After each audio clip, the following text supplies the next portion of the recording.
Jésus.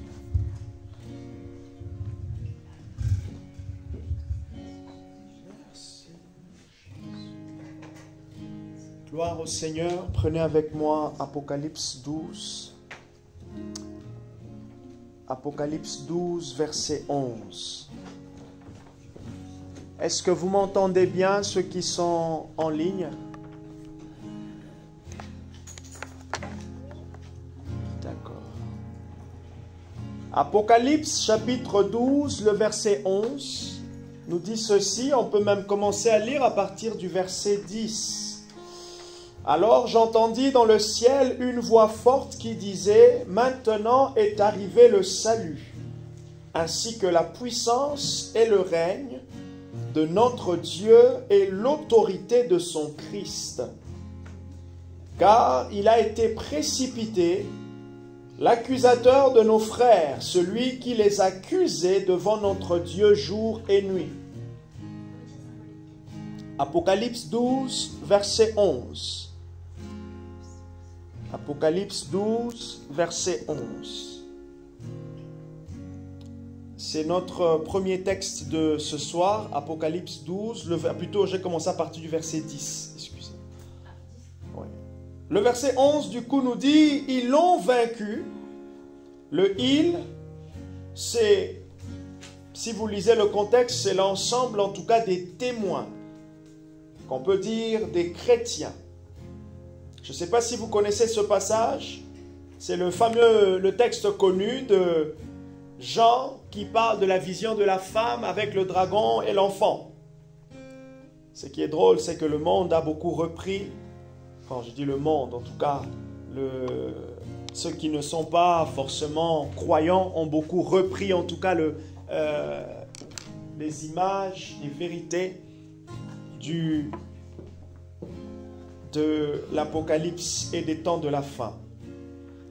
Et donc, ils l'ont vaincu à cause du sang de l'agneau et à cause de la parole de leur témoignage.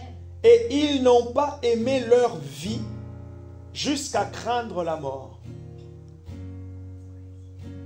Ils l'ont vaincu à cause du sang de l'agneau et à cause de la parole de leur témoignage, et ils n'ont pas aimé leur vie jusqu'à craindre la mort. L'Église victorieuse.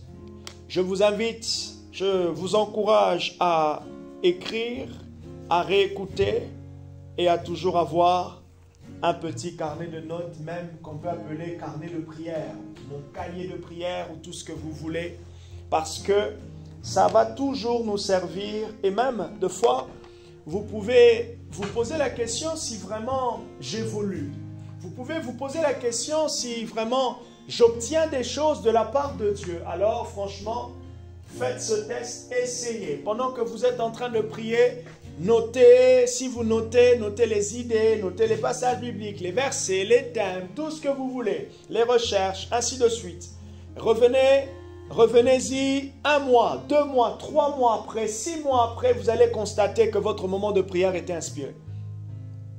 Et vous allez même être étonné de belles choses que vous avez écrites, mais aussi que vous avez oubliées. Parce que c'est tout à fait normal, au fait, de pouvoir oublier. Parce que aussi, ce qu'on retient souvent, c'est ce qui s'est imprégné par la puissance de l'esprit. On retient les marques.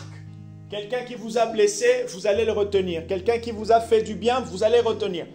On retient ce qui nous marque. Et donc, du coup, le cahier de prière nous permet, quand on revient pour visiter un peu, regarder rapidement. Ah bon, j'avais écrit ça. Et vous pouvez aussi, et ce qui est intéressant, même constater qu'il y a comme un cycle, au fait, dans votre marche avec Dieu qui arrive. Rodrigo me parlait il y a 1 mois, je crois, un verset biblique qu'il avait écrit il y a 1 an. Genèse chapitre 26, concernant l'évangélisation. Pendant qu'on a commencé à en parler, il reçoit en prière un passage biblique. C'est ça. Et le passage biblique, il l'écrit, il le met quelque part, il commence à méditer, ainsi de suite, comme si c'était nouveau. Et quelque temps, il découvre dans sa Bible, je vous encourage aussi de fois à voir vos papiers dans les Bibles, mais bon, c'est bien un cahier parce que les papiers, si ça tombe, ok, hein? Oui, voilà, si ça tombe, vous pouvez perdre des choses intéressantes. Et là, il retrouve dans son papier écrit il y a 1 an, le même passage. En plus, il avait commencé à développer, en plus, il avait marqué à lire, à étudier, ainsi de suite. Donc, cela nous permet en fait aussi de nous dire que des fois, le Saint-Esprit peut injecter quelque chose aujourd'hui qui paraît à nous dire, ou avec lequel vous n'allez pas aller très loin. Mais plus tard, dans 6 mois, dans 2 ans, je vous assure, vous allez en avoir besoin. Et c'est là que vous serez surpris de constater que Dieu avait commencé à poser certains fondements et vous étiez ignorant. Ou du moins, non, pas ignorant, mais vous n'aviez pas pensé à ça. En fait, c'est vrai que cette parole à ce moment-là, elle était authentique. Mais 2 ans après, vous constatez que la même parole, le même verset, les mêmes choses que vous aviez écrites reviennent. Et là, vous dites, ah, d'accord Seigneur. Ok, donc depuis le mois de mai, depuis le mois de mars, tu avais commencé à me parler de ça. L'Église victorieuse, nous avons lu le texte hier de Matthieu chapitre 16, verset 18, dans lequel Christ parle aussi à Pierre en disant que je bâtirai mon Église et les portes de ténèbres ne prévaudront point contre elle. Jésus donne cette affirmation, cette phrase, juste après que Pierre est révélé et dit par sous l'inspiration du Saint-Esprit que Jésus était le Fils de Dieu. J'ai commencé par définir ce qu'était l'Église victorieuse en disant que c'est une Église qui est fondée sur Christ. Donc, Christ est le fondement. En parlant de Église, je parle de tout chrétien. Un chrétien victorieux est un chrétien qui est fondé sur Christ. Ça, on le sait. Mais c'est vrai que, en parlant de victoire, le plus important, c'est de le vivre. Le plus important, comme je disais hier, c'est de pouvoir comprendre les mécanismes d'un mental de conquérant, un mental de victorieux. J'ai dit hier que la vie, elle est ce qu'elle est et la vie, elle est dure. Chacun, à son niveau, a ses challenges. Et on aura toujours. Mais ce qui est important, c'est comment est-ce que je fais face à ces challenges de ma vie. Les challenges qui sont dus au travail, les challenges dans le couple, le challenge de ma vie spirituelle. Deuxièmement, je dis que l'église victorieuse est une église dont Christ, plutôt une église qui est enracinée en Jésus. Je nous ai donné le texte de Éphésiens chapitre 2, le verset 20. Enraciné. Je nous emmène et je nous pose la question. Quelle est la profondeur de tes racines? La profondeur de nos racines ne dépend pas de nombre d'années dans la vie chrétienne depuis que nous avons accepté Christ. Ça ne dépend pas du nombre d'années que tu prêches. Les racines dépendent de la profondeur de ta relation avec Christ. Et c'est là maintenant que ça remet pratiquement les pendules à l'heure pour nous tous. Comment est-ce que j'investis dans ma relation avec Jésus? Et en parlant de l'église victorieuse, c'est de nous emmener à cette mentalité, comme je disais tout à l'heure, de quelqu'un qui se bat et qui se bat coûte que coûte pour sa relation avec Jésus. Il y a une stabilité que Dieu veut dans ta relation avec Jésus, mais il y a aussi un adversaire. Et regardez ce que dit ce passage de Apocalypse, l'accusateur. Ah, combien de fois nous sommes attaqués? Nous sommes attaqués par moments par des accusations. N'avez-vous pas écouté, vu même sur Internet, comment certaines personnes, en tout cas certains hommes de Dieu, ont été accusés, attaqués quand les attaques sont arrivées, il y avait plusieurs fois des accusations sur Internet. Mais ce qui est intéressant, troisième point, par rapport à l'Église victorieuse, Apocalypse 12, verset 11 nous donne 3 éléments qui constituent des clés de la victoire de l'Église ou d'un chrétien. Vous avez premièrement le sang, deuxièmement la parole du témoignage, troisièmement la parole, les Écritures. Il dit, ils l'ont vaincu, le verset 11, à cause du sang de l'agneau. Le sang de l'agneau rappelle la croix. Le sang de l'agneau rappelle le sang de Jésus versé. Et le sang de Jésus est un témoignage. Le sang de Jésus dit quoi? Le sang de Jésus dit justifier. Le sang de Jésus dit pardonner. De la même manière que le sang d'Abel, dans Genèse chapitre 3, je crois, parle. De la même manière aussi, le sang de Jésus parle. Et on peut voir dans le livre de Lévitique plusieurs préfigurations faites de sacrifices de Christ. Ils l'ont vaincu à cause du sang de l'agneau. Premièrement. Deuxièmement, la parole de leur témoignage. Qu'est-ce qui sortait de leur témoignage? Qu'est-ce qui sort de notre témoignage? Or, le témoignage qui sort de notre bouche est lié avec la parole que nous avons. Et le grand exercice dans l'application, dans la compréhension de notre victoire en Jésus, c'est la compréhension de ce que Christ dit. Et donc, les enseignements bibliques. C'est pour cela, Paul, il dit, je reprends le texte d'Éphésiens chapitre 2, verset 22, « Vous avez été bâtis, construits, selon l'enseignement des apôtres. » Et on peut lire dans Galates chapitre 1, dans Colossiens chapitre 2, lorsque Paul était en train de mettre en garde l'Église, les chrétiens, qu'est-ce qu'il disait? Faites attention à ce qu'on vous enseigne. Comment est-ce que je peux déstabiliser la foi de quelqu'un lorsque je lui emmène un mauvais enseignement? Comment est-ce qu'on peut être déstabilisé dans notre être intérieur lorsqu'on n'arrive plus à croire à ce que l'on a entendu? Or, la foi est une ferme assurance des choses. Merci. La manifestation de ce qu'on ne voit pas. Donc, on comprend en fait que ce que l'on sait crée en fait une attente, comme disent les Anglais, expectation. Une attente. Et cette attente, en fait, oui, Dieu te le donne, le crédit. D'attendre, d'imaginer. Et la Bible dit, Marc chapitre 5, à partir du verset 28, pendant que Jésus était en train d'aller chez Jairus, je crois, il rencontre une femme qui se disait en elle-même. Voilà comment elle a développé sa foi. Qu'est-ce qu'elle avait entendu? Elle avait entendu parler de Jésus. Et qu'est-ce qui s'est formé en elle? Et il s'est formé en elle l'espérance de la guérison. Et comment est-ce qu'elle s'est dit, j'aimerais avoir cette guérison? C'est dit, si je peux me faufiler et toucher le bord de son vêtement. On a l'impression de se dire que les pickpockets ont essayé d'imaginer un peu cette femme. Ils ont touché nos poches sans qu'on le sache. Si vous regardez en ce moment Netflix avec la série Lupin, vous savez, ces voleurs-là, ils vous, comme on voit dans les films, ils vous collent. Ah, excusez-moi, le portefeuille est parti.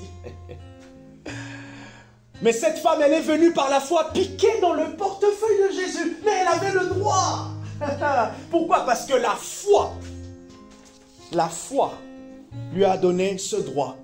3 éléments de victoire. Le sang de Christ, la croix de Jésus. J'ai dit hier que la croix est un triomphe. Et le triomphe, c'est quand une équipe gagne et vraiment gagne. C'est pas du 2-0, du 3-0, mais c'est du 17-0. Si nous sommes en rugby, désolé en tout cas s'il y a des fans de rugby ici, nous sommes en rugby. Je suis désolé Christian, bref. Je suis désolé. Ils ont perdu en plus. Imaginez, il n'y a pas une équipe là durant cette Coupe du Monde qui a gagné beaucoup. Déjà, l'équipe de France avait commencé à gagner 25, combien? 25-2. Ouais. Voilà. Voilà, 80 contre 14. Imaginez, 82. 94 à genre Voilà, 94-16. Imaginez, si c'est au foot, 18 buts à 0-20. On se pose la question, est-ce qu'il y avait en face une équipe? Ou il n'y avait rien? C'est ce qu'on appelle le triomphe. Et c'est ce que Jésus a fait pour nous. Donc, devant nous, l'équipe adverse, le diable, il ne pouvait pas jouer. Il y avait plus que Neymar. Il y avait plus que Zinedine Zidane. Il y avait plus que Mbappé. Il y avait plus que Michel Platini dans l'équipe de Jésus. Et d'ailleurs, heureusement, il n'y en avait qu'un seul Michel Platini. Et c'était que Jésus. Et il a remporté le prix. Victoire, triomphe. Prenez avec moi Actes chapitre 2, le verset 42. Actes chapitre 2, le verset 42. La première église, l'église primitive. Actes chapitre 2, verset 42 nous donne aussi d'autres éléments de la victoire. Comment est-ce qu'au fait, chacun d'entre nous peut s'armer de la pensée, la mentalité de la victoire? Acte 2, verset 42 nous dit qu'ils étaient tous ensemble. Ils persévéraient dans l'enseignement des apôtres, la fraction du pain et dans les prières. Ils persévéraient dans l'enseignement des apôtres. Ah, qu'est-ce que les apôtres enseignaient? Sûrement, ils se référaient à certaines prophéties de l'Ancien Testament. Les 5 livres de Moïse, les livres d'Ésaïe, ainsi que du prophète Jérémie et peut-être certains prophètes que l'on connaît aujourd'hui, les petits prophètes. L'enseignement des apôtres et la communion fraternelle. Ils se retrouvaient régulièrement.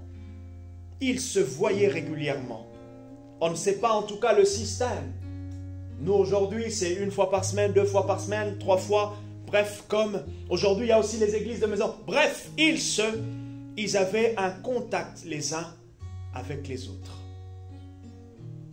La fraction du pain. 1 Corinthiens chapitre 11, le verset 23. Jésus dit, faites ceci en mémoire de moi. Toutes les fois que vous mangerez et boirez. Et dernièrement, en dernier, la prière. À chaque fois que le témoignage de la parole est donné, ce témoignage nous invite à pouvoir prier. Je disais à Barbara, j'ai bien aimé comment tu as prié. Et tu sais, ça m'a fait penser à quoi? Hier, en fait, quand tu as prié. Ça m'a fait penser à quand tu m'avais posé une fois la question. Mais du coup, comment je m'adresse à Dieu? Comment je fais pour... Tu te rappelles? Comment je fais pour prier? J'ai l'impression que c'est pas... Je dis, waouh, Seigneur. Il y a des choses, on se pose deux fois la question, mais quelques moments après, ça devient naturel.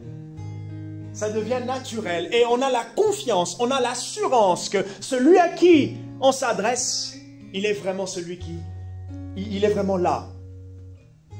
Donc, 4 choses ici. Premièrement, l'enseignement des apôtres. Deuxièmement, la communion fraternelle. Troisièmement, la Sainte Seine. Et quatrièmement, la prière. Dans notre semaine de prière. Notre semaine de prière. Pour faire asseoir, combattre.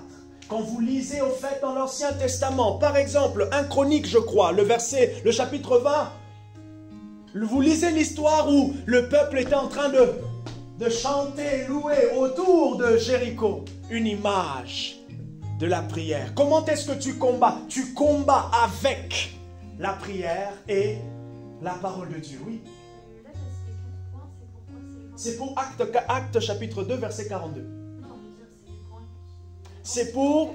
Oui, c'est ça. C'est les points de l'église victorieuse. Les caractéristiques. Voilà.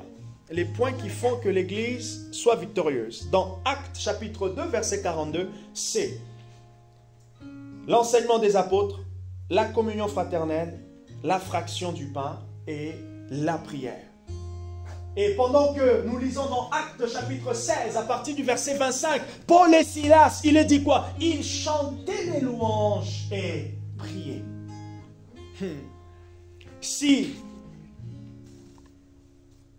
on peut imaginer, tu peux imaginer ta victoire, tu peux penser à ta victoire, ou non, plutôt je dirais, tu vas appliquer, manifester ta victoire en Christ.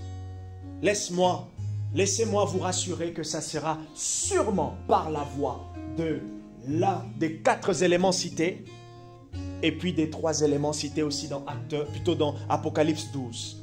Ça sera par le témoignage, ça sera par la parole, ça sera par la compréhension du sang de Christ, donc la mort de Jésus, qui est simplement la base de l'évangile.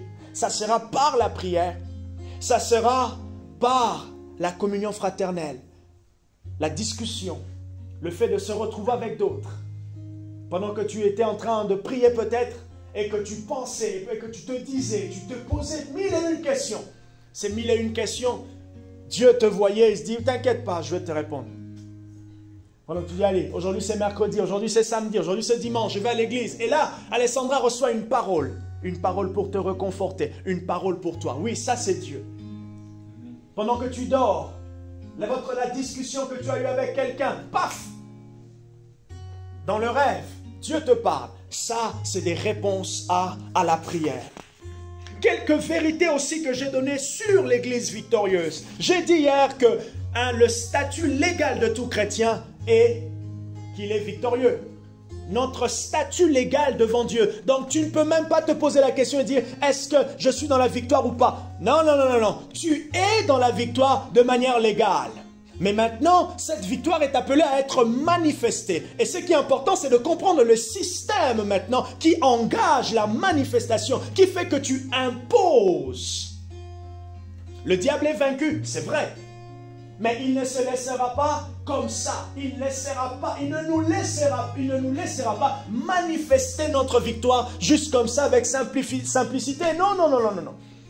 C'est pour cela, pendant que on lit Acte 16, verset 25, où Paul et Silas étaient en train de chanter, le contexte dit qu'ils étaient en prison. Et qu'est-ce qui s'est passé? Dieu a répondu de manière glorieuse. Les portes de prison, les chaînes, paf! N'est-ce pas là une image de ce qui se passe surnaturellement lorsque l'on prie? Lorsque l'on prie, nous sommes... Ah, Saint-Esprit, merci. Lorsque l'on prie, nous sommes, regardez, notez-le quelque part, retenez-le. Aïe, aïe, aïe, aïe. Ça, c'est vrai que ça ne vient pas des notes.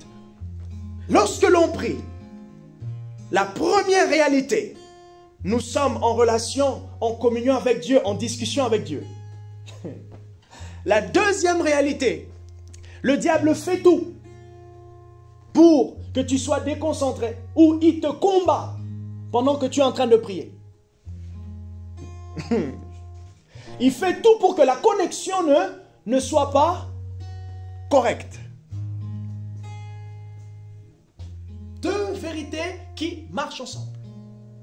Mais maintenant, comment je fais pour que lorsque je rentre en prière et que j'ai plus de conscience de Dieu que du reste?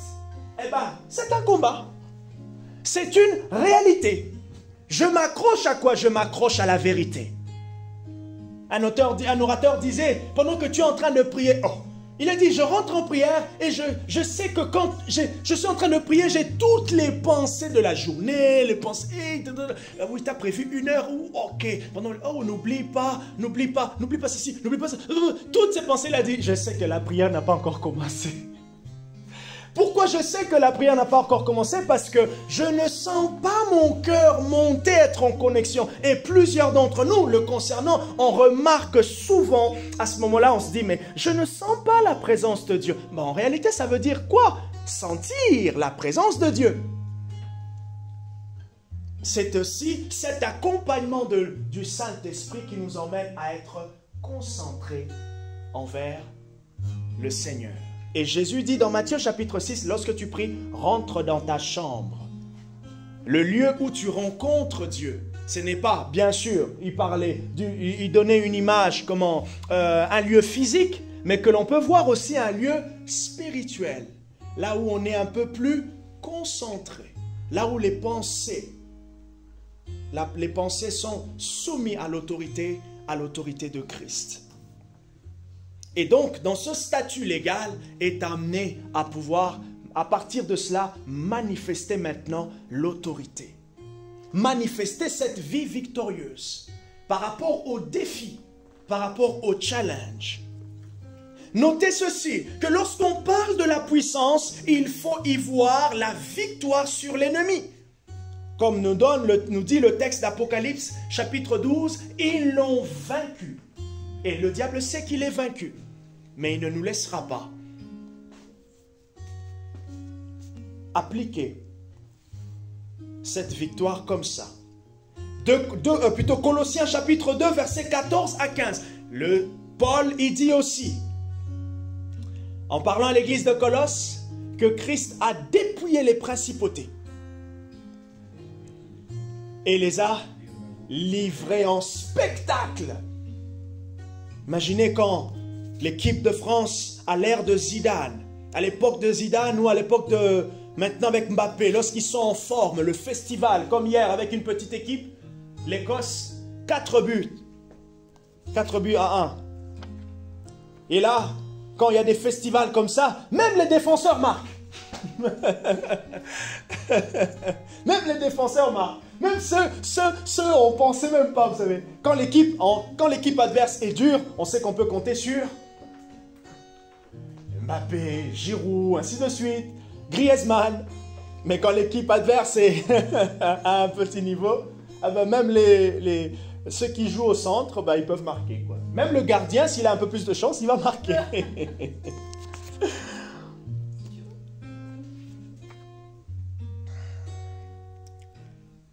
Lorsqu'on parle de puissance, c'est important de penser que l'ennemi numéro 1 de Jean-Marc, qui est le diable, a été vaincu. Mon ennemi numéro 1 a été vaincu. Et c'est la réalité. Mais maintenant, comment je fais pour marcher dans cette victoire de manière quotidienne? Je disais hier que souvent, avec les choses bibliques, les choses de Dieu, souvent, il n'y a pas les nouvelles recettes. Et j'aimerais nous aider aussi, nous tous, souvent quand on parle de nouvelles recettes, c'est généralement l'inspiration ou la révélation que Dieu peut donner par rapport à ce que tu es en train de chercher. Mais maintenant, quand on attend trop la révélation, en fait, on sort du terrain de l'invitation d'abord d'obéir. Comment? D'obéir, de faire ce qui est écrit. Comment est-ce que vient la révélation? La révélation, premièrement, c'est quelque chose qui est donné de manière souveraine. Donc, tu ne peux pas provoquer une révélation, mais tu peux, la seule chose que tu peux provoquer, quand je dis provoquer, c'est influencer Dieu. Aujourd'hui, tu me donnes une révélation. Non, je m'attends à ce qu'aujourd'hui, tu me donnes une révélation peut-être. Je m'attends à ce que demain, il y ait peut-être une révélation. Je m'attends à ce que n'importe quel jour. Du coup, ça nous dispose à être prêts. Mais tous les jours, qu'est-ce que je fais? Tous les jours, j'ai avec moi, je serre ta parole. Psaume 119, verset 11. Je serre ta parole de tout mon cœur, dans mon cœur, afin de ne pas pécher contre toi. Tous les jours, j'ai la parole. Tous les jours, j'ai mon temps avec le Seigneur. Et je sais que dans la pratique de ces choses-là, il peut y arriver que la révélation vienne. Est-ce que Marie, la mère de Jésus, savait que ce jour-là, l'ange allait venir la visiter? Non. Et donc, pour que la victoire, tu marches dans la victoire tous les jours, on sait qu'on a besoin de la parole. Eh bien, garde la parole. Comme a dit Rodrigo, ça marche. Ça marche. Quand je sens que entre la situation, les challenges et la puissance de la parole, c'est différent. Qu'est-ce que je fais? Je reste, je m'accroche jusqu'à ce que la dose, l'intensité de la parole soit de plus en plus forte. Et c'est là qu'il y a ces systèmes-là, ce qui est donné là. Tu auras besoin de foi de l'Église. Le prédicateur, le message, le pasteur, le frère qui est ce jour-là chaud bouillant comme la braise. Tu auras peut-être besoin, ce moment-là, un jour peut-être le Saint-Esprit t'invite à jeûner, tu sens que ce jour-là, non, aujourd'hui, ce camembert, il est bon. On a fait un bon repas ce midi, mais je sens comme, il y a quoi, qu'est-ce que vous voulez, le comté, quel est votre fromage préféré? Bref, votre fromage préféré, vous sentez qu'il est bon. Ah, mais vous sentez comme si Dieu vous conduit à jeûner. Et de fois même, Dieu ne te conduit pas à jeûner. Tu sais que le jeûne est important, tu jeûnes. C'est comme ça que tu combats le bon combat de ta propre foi. Et c'est comme ça que tu vas imposer. Et avec l'ennemi, on s'impose. Ah, je répète, avec l'ennemi, on va s'imposer. Comme a dit Kenneth Hagin, il voyait une vision sur l'autorité du croyant. Cette vision, il voyait en train de chasser un démon, chasser un esprit, et l'esprit ne voulait pas partir. Oh, quitte-le. Non. Il fait quelques pas. Mais j'ai dit, hors ici. Ok. Et là, le Saint-Esprit lui fait comprendre que c'est comme un chien. Allez, allez. Des fois, il faut le suivre comme ça. Et c'est, des fois, ça demande cette autorité. Des fois, c'est agnac. Chacun peut le faire comme il le sent. C'est là que des fois, tu peux prier. En étant avec la douceur. Mais des fois aussi, tu peux prier en tapant la table. Non, intérieurement peut-être, bien sûr. Seigneur, non. Seigneur, jusqu'à quand? Seigneur, je me pose des questions et ça fait un moment que je n'ai pas de réponse. Seigneur, j'attends de réponses. S'il te plaît, Seigneur. J'attends des réponses. J'attends des réponses. Des fois, on est révolté. Et j'ai pris que la révolte spirituelle vienne dans ton cœur. Je prie que la révolte spirituelle vienne dans ton cœur. Tu es victorieuse. Mais impose ta victoire. Impose la victoire que Christ t'a donnée. Quel est le problème? Quelle est la situation qui te fait penser ce soir à cette victoire, à cette église victorieuse, à ce chrétien victorieux? Alors, je t'invite simplement à dire, ok, je dois me battre. Et par moments, j'ai l'impression que cette victoire se stabilise, mais par moments aussi, non. Ah, je dois me battre afin que la stabilité soit de plus en plus longue. Regardez la guerre en Ukraine.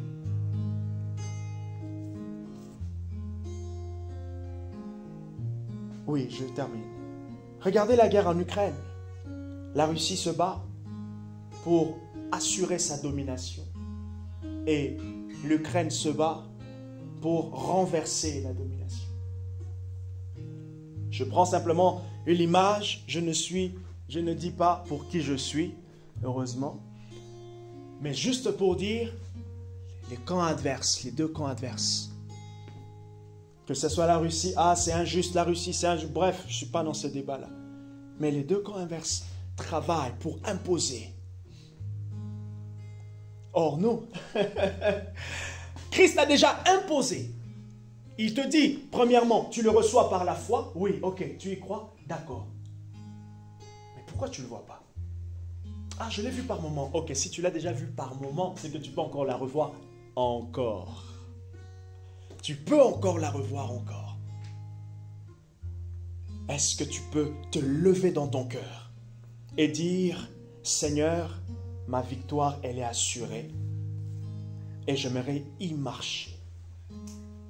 Ma victoire est assurée parce que tu me la donnes et j'aimerais y marcher.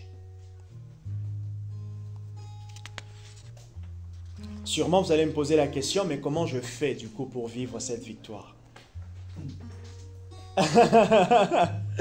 J'ai commencé à donner quelques points.